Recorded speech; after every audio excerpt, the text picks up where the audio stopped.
Assalamualaikum warahmatullahi wabarakatuh. Balik lagi di channel gue Dilan Saputra. Semuanya apa kabar kalian teman-teman semuanya? Semoga kalian semua selalu dalam keadaan sehat walafiat, amin ya rabbal alamin. Nah, kali ini kita bakal bahas videonya reaction video di channel BTN Media. Oke, tanpa berlama-lama kita langsung aja reaction videonya guys. Ramai gila. Tak tahu dia apa. Banyak gila. Saya nak cari SLR, tapi SLR tu kita beli dekat kedai lain.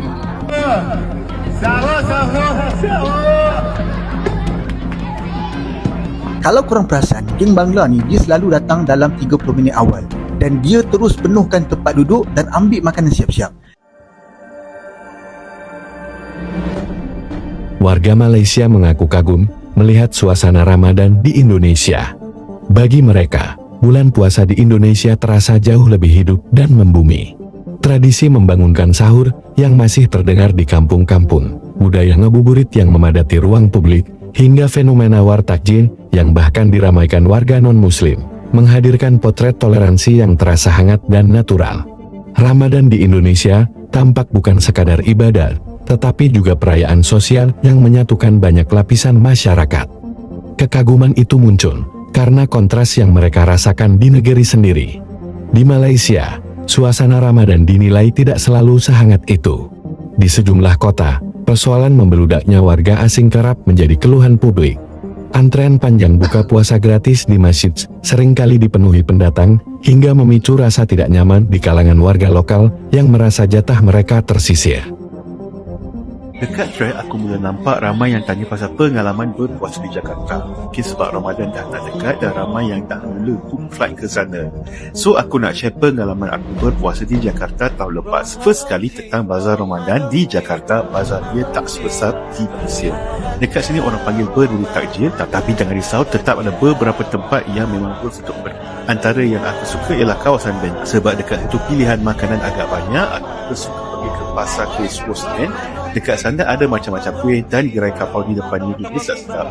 Dan dekat area ini ada kawasan yang dipanggil Keramat yang ada tempat untuk berburu takjil juga. Kalau nak lebih senang, aku akan hunting makanan dekat Sari-Sari Aneka Kuih Jalan Pasar di Sarinah dan bungkus laut di sana. Tahun lepas, dekat dengan Sarinah ada macam festival Ramadan kecil. Memang senang nak cari lauk berbuka. Satu benda yang korang memang jangan miss kalau puasa di Jakarta ialah buffet Ramadan di hotel. Serius cakap, buffet hotel dekat sini jauh lebih murah berbanding di Malaysia. Contohnya tahun lepas aku dapat harga early bird buffet Ramadan di Alof Jakarta RM182,000.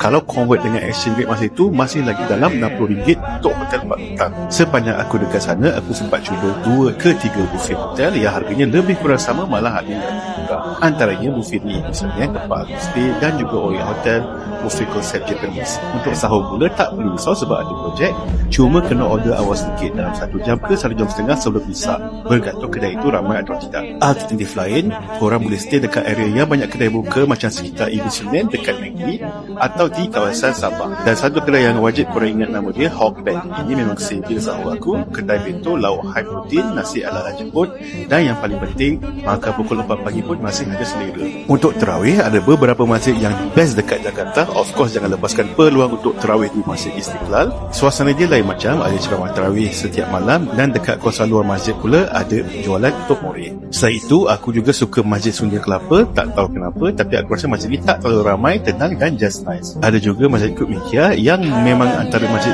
lama dan cantik. Kalau tak, masjid-masjid community pun banyak, especially dekat area Ibu Senen.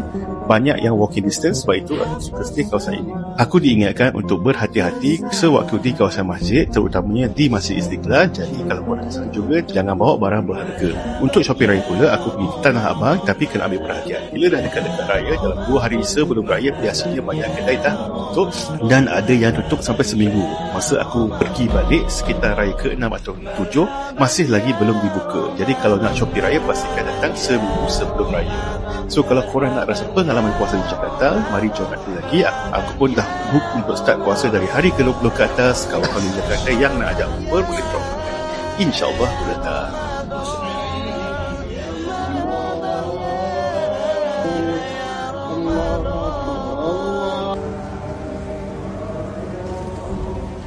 Tuan-tuan, dalam jam hampir 12 malam di Pekanbaru ni, kita dapati Quran masih lagi berkumandang di surau-surau dan di masjid-masjid tadarus bacaan.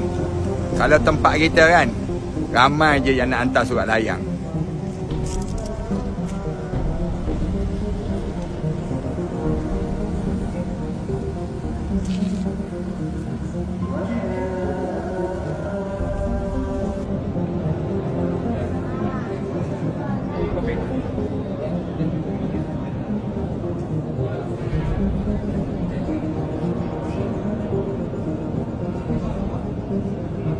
I know. Bazar Ramadan juga lah.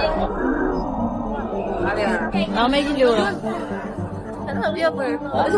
Banyak gila. Saya nak cari STLR, tapi STLR tu kita beli dekat kedai lain. So kita nak tengok je apa yang ada jual kat sini. Kita tengah tunggu otak crispy. Panas. 5,000 Pak. Bazar Ramadan geng. Takoyaki. Ya enggak pakai saus. Ya masih lama ya. Untung aci digulung. Group right. Kuit lah buat video macam ni. Ini kan suruh. Macam nak tunjuk akan with the view. Kuit ni. Dah tadi kan dah bagi. Kalau tak rasa.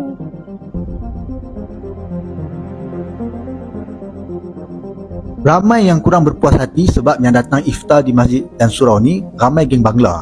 Sebagai seorang yang memang berbuka di masjid, saya memang nampak perkara ni berlaku. Pertama, kita tak boleh halau sesiapa dalam kalangan umat Islam yang nak berbuka di masjid dan surau. Kedua, kalau korang perasan, geng Bangla ni dia selalu datang dalam 30 minit awal dan dia terus penuhkan tempat duduk dan ambil makanan siap-siap. Jadi, nak tak nak, anda juga kenalah datang 30 minit lebih awal atau lagi awal lagi bagus. Kemudian, geng Bangla ni dia akan bagi tahu pada kawan-kawan dia yang lain untuk datang juga berbuka di masjid dan surau. Sebab itulah kita tengok setiap hari mesti meningkat jumlah kedatangan geng Bangla ni berbuka puasa kan. Jadi, kita pun kenalah buat benda yang sama. Datang awal dan ajak lebih ramai kawan-kawan kita datang juga berbuka di masjid dan surau. Itu yang terbaik. Dan ini sahaja jalan keluar sebab kita tak boleh halau sesiapa pun datang berbuka. Melainkan masjid dan surau tu dia nak buat secara tertutup dan untuk khadiah dia saja. Itu lain cerita lah. Tapi selagi mana pintu masjid dan surau terbuka, selagi itulah orang akan datang masuk dan kita tak boleh halau dan kita tak boleh nak kata apa.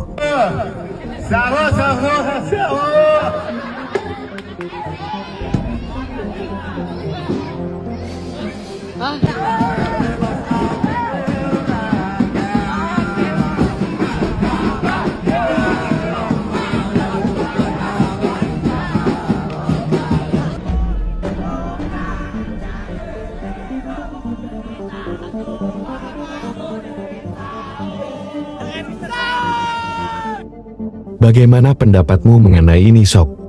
Tulis di komentar.